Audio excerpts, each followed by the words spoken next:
Okay, I never thought I would hear organ music sounding this demented.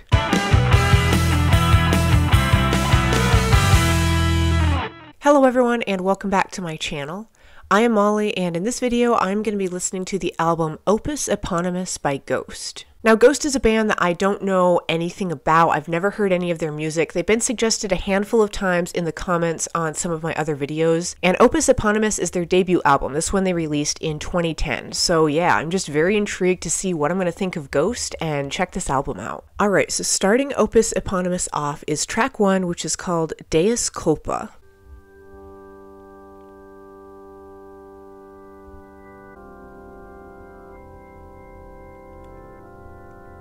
Kind of sounds like we're in a church. It's got that organ and everything going on. There's something very peaceful about this, and yet I'm sensing like this underlying energy that's building up.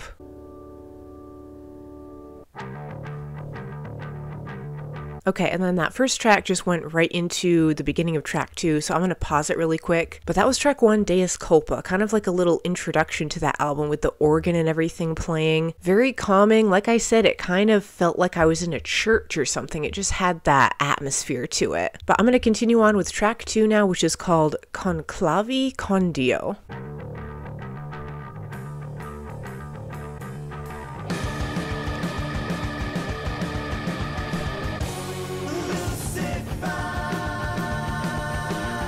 These vocals are interesting. They've got a sort of echoiness going on. I think there's more than one vocalist.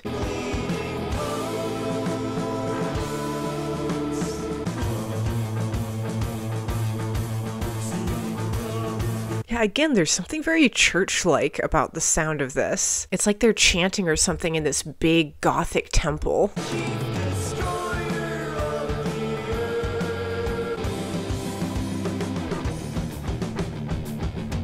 I'm really loving the percussion on this song. We are one Trinity.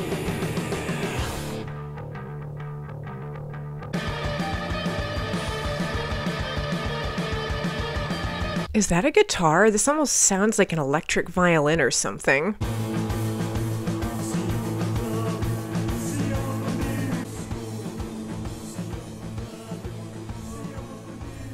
Well, that was track 2, Clavi Con Dio. Something very operatic about it there at the end with those vocals going on. They just set a really strong tone with the sound of that song. And I loved how smooth everything was. Even though the instrumentals at times would bring more of that punchiness, it was really well-rounded with this sort of dreamlike atmospheric smoothness, if that makes sense. Moving on to track 3 is Ritual.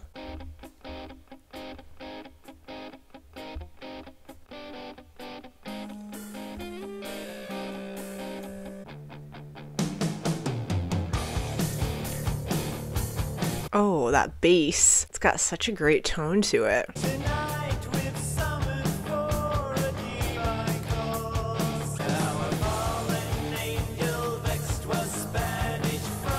Yeah, it does sound to me like they have 2 vocalists. They're kind of going back and forth with the different singers.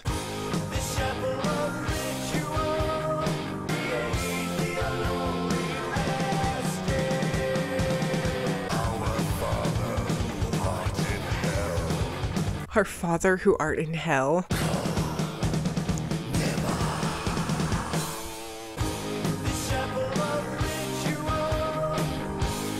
I love how this chorus is actually really light. It kind of has more of an uplifting tone. And then when those other vocals come in, it's so deep and dark.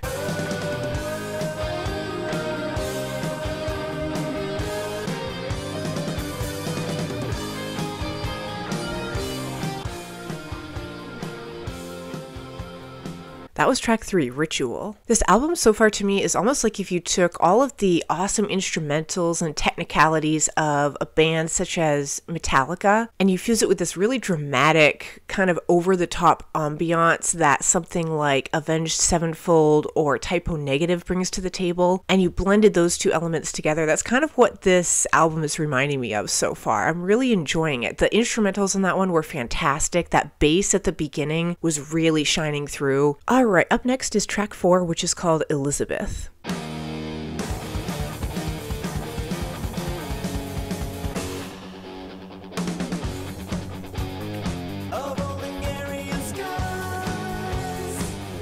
I like his vocal delivery there on the word skies, how it went up like that.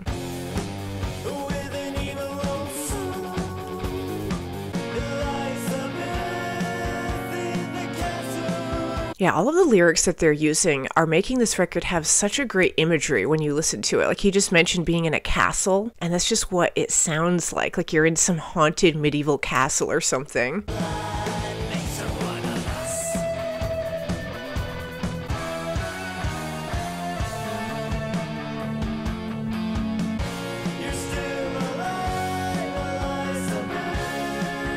I really love his vocals on this chorus, how they're more melodic, a little bit lighter.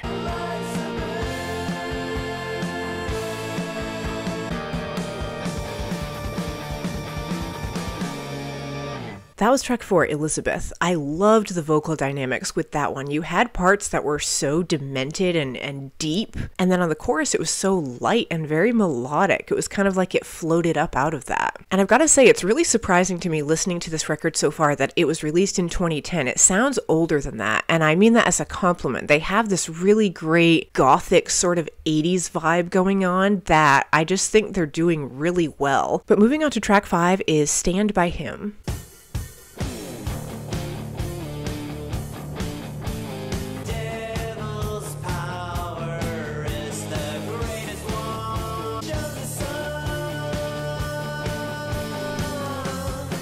There's like this almost sludgy quality to this song at the beginning.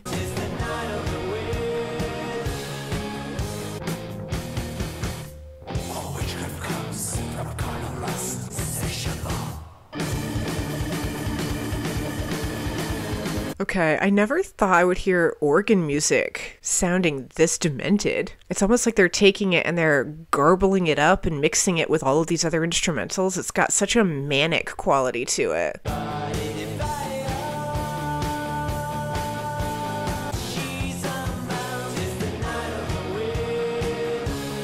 Yeah, there's something so fluid about their music. Like even the vocals are just so smooth.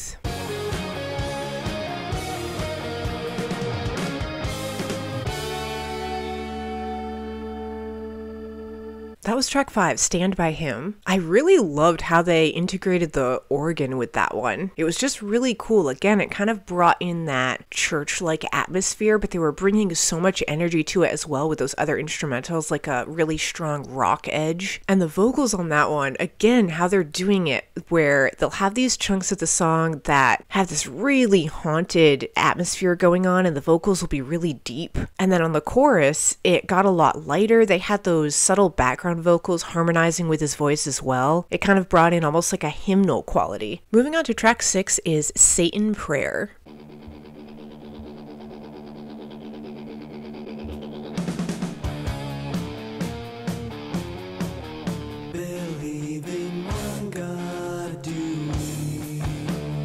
Man, I love Suddenly right there with the introduction of that bass. This track just really kind of slowed down with its tempo. That was cool.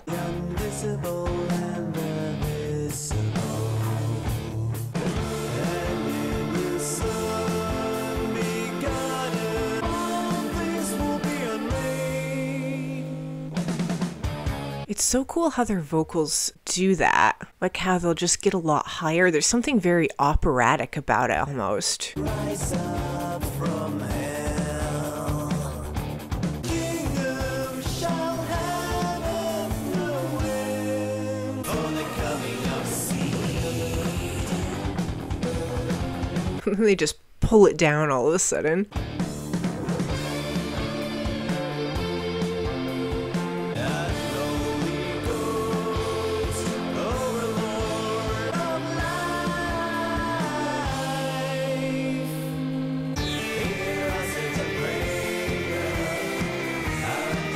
Is that a synth?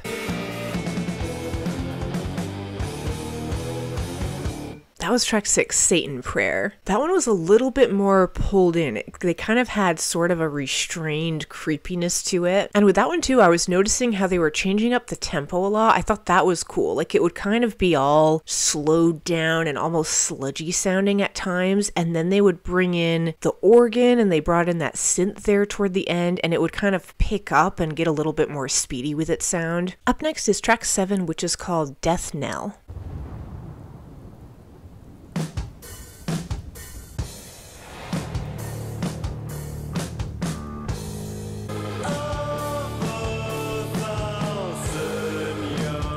Man, such a drama to the beginning of this one with that thunder sound going on and that bass.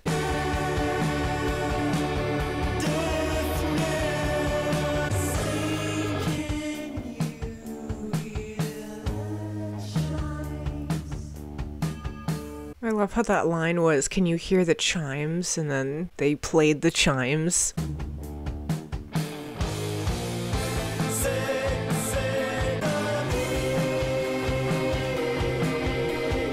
That vocal inflection was just so extreme, how high it went.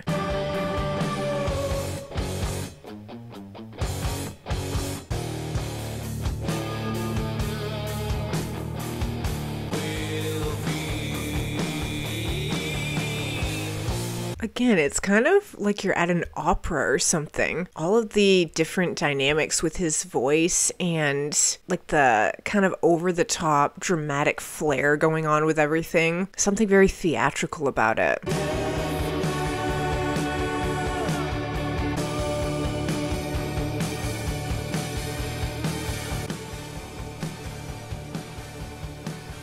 That was track 7, Death Knell. I loved how haunted and restrained they kept that one. It just had such a darkness to it. And the vocals are just really impressing me across this whole record. They're so smoothly delivered, and how the inflections will go from being really deep and then all of a sudden they'll get really light and ethereal, and they change up that dynamic so much. But like I pointed out before, it's so smoothly done. Like their transitions are impeccable. Up next is track 8, which is called Prime Mover.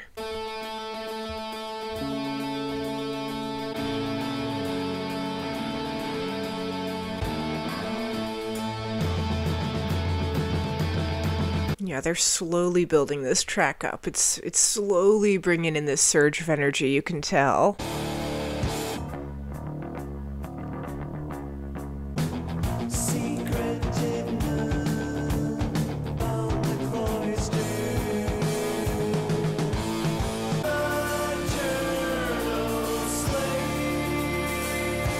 Eternal Slave. This bass, I love how they're infusing it so much on this song. That part right there, it almost sounded like a baby crying at the end of the word June, and they just said the line maternal slave.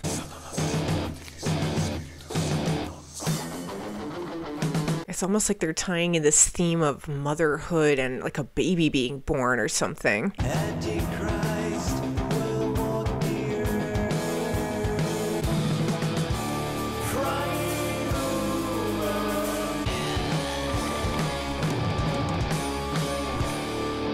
That was track 8, Prime Mover. I absolutely loved how much they emphasized the bass on that one. It just had such a great tone to it. It brought a lot of heaviness to that track. Again, kind of like the previous one, Death Knell, there was such a slowed down, haunted, almost sludginess to that track at parts. But they would balance it out with this really beautiful kind of melodic smoothness and that operatic quality that they bring to their music. But I'm going to move on to the final song on Opus Eponymous, which is track 9, called Genesis.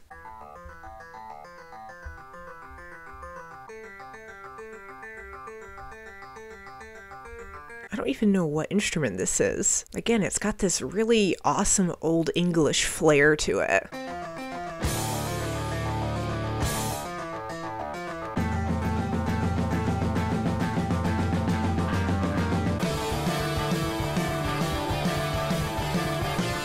There's just such a clean fluidity to their music. This track is a great example of it. It's almost like a horse galloping along, and then there's this electric guitar going on that just has such a clean, streamlined quality to its tone.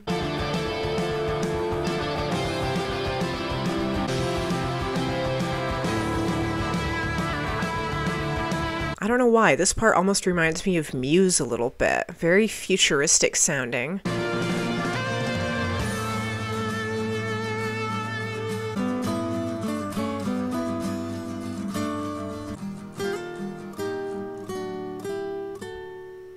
Well, that was track 9, Genesis. What a great way to wrap that album up. I guess they decided to keep the last track purely instrumental without any vocals, and I thought Genesis was a very appropriate track name because the tone of that song, it was almost like a rebirth of sorts. That really dark, kind of witchy medieval tone that the rest of this album has had pretty much disappeared on that track. It had more of like a springtime warmth, like you're outside in the sunlight sound to it. Well, that concludes my reaction to Opus Eponymous, the debut studio album from the band Ghost. This was my introduction to Ghost. Up until this point, I had never heard any of their music, and I'm really glad I checked it out. It's got this awesome medieval sort of flair to it, kind of an Old English style. They bring a lot of drama to their sound, and yet they managed to keep it so clean and streamlined, and there's a modern quality to it as well. I thought that track 4, Elizabeth, really did a great job highlighting his vocals. They're really, really impressive. And track 8, Prime Mover, had this dark sludginess, kind of restrained quality that I loved, and the bass on that track was fantastic as well. But this whole record was a lot of fun to listen to. I loved the atmosphere that they set with it, and definitely let me know in the comments if you want me to do any more albums from Ghost. I would definitely like to hear more from this band. But yeah, as usual, thank you all so much for watching. Stay tuned, and I will see you in the next video.